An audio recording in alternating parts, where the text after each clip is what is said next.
Once upon a midnight dreary, while I pondered weak and weary over many a quaint and curious volume of forgotten lore, while I nodded, nearly napping, suddenly there came a tapping, as if someone gently rapping at my chamber door.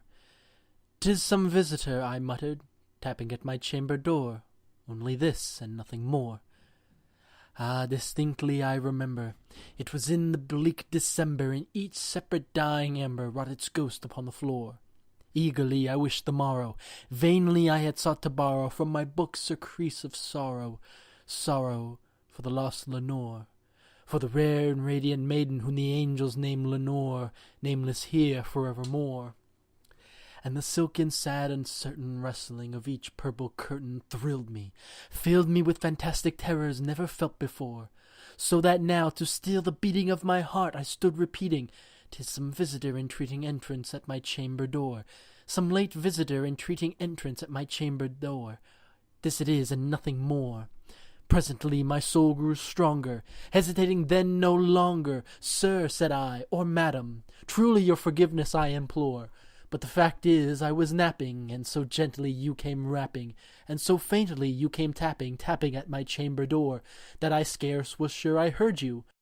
Here I opened wide the door. Darkness there, and nothing more. Deep into that darkness peering, long I stood there, wondering, fearing, doubting, dreaming dreams no mortals ever dared to dream before. But the silence was unbroken, and stillness gave no token, and the only word there spoken was the whispered word, "Lenore." This I whispered, and an echo murmured back the word, "Lenore." Merely this, and nothing more.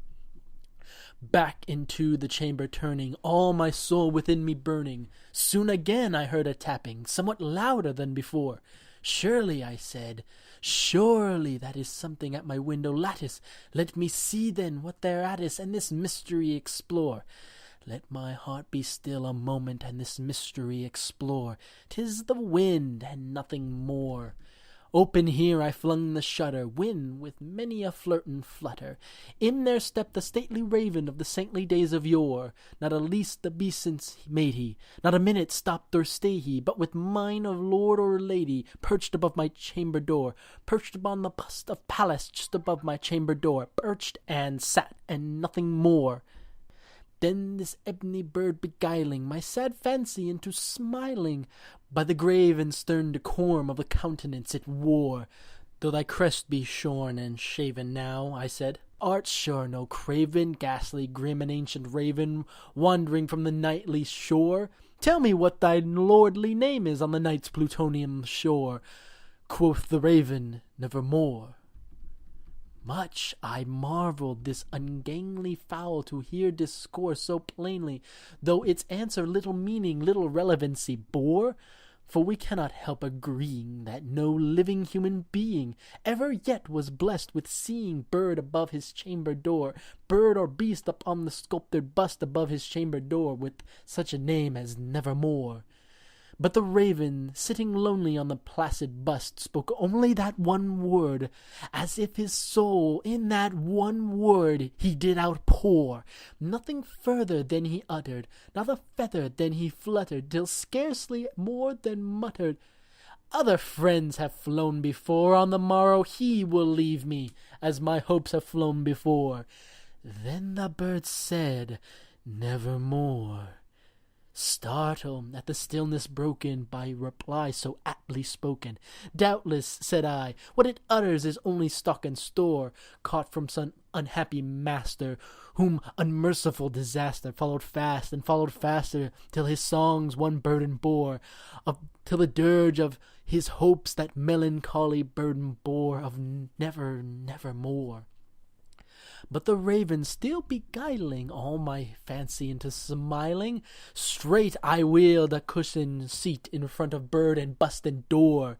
Then upon the velvet sinking, I betook myself to linking fancy unto fancy, thinking what this ominous bird of yore, what this grim, ungainly, ghastly, gaunt, and ominous bird of yore meant in croaking "Nevermore."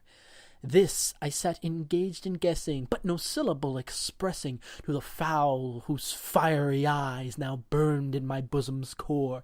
This and more I sat divining, with my head at ease reclining on the cushion's velvet lining that the lamplight gloated o'er, but whose velvet violet lining with the lamplight's glowing o'er she shall press, nevermore. Then, methought, the air grew denser, perfumed from an unseen censer, swung by seraphim whose footfalls tinkled on the tufted floor. Wretch, I cried, thy God hath lent thee, by these angels he has sent thee, respite and emptying from thy memories of Lenore. Quaff, oh quaff this kind nepentine, and forget this lost Lenore. Quoth the raven, nevermore. Prophet, said I, thing of evil, prophet still, if bird or devil, whether tempter sent thee, whether tempest tossed thee here or sore, desolate yet all undaunted, on this desert land enchanted, on this home by horror haunted, tell me truly, I implore, is there balm in Gilead? Tell me, I implore. Quoth the raven, nevermore.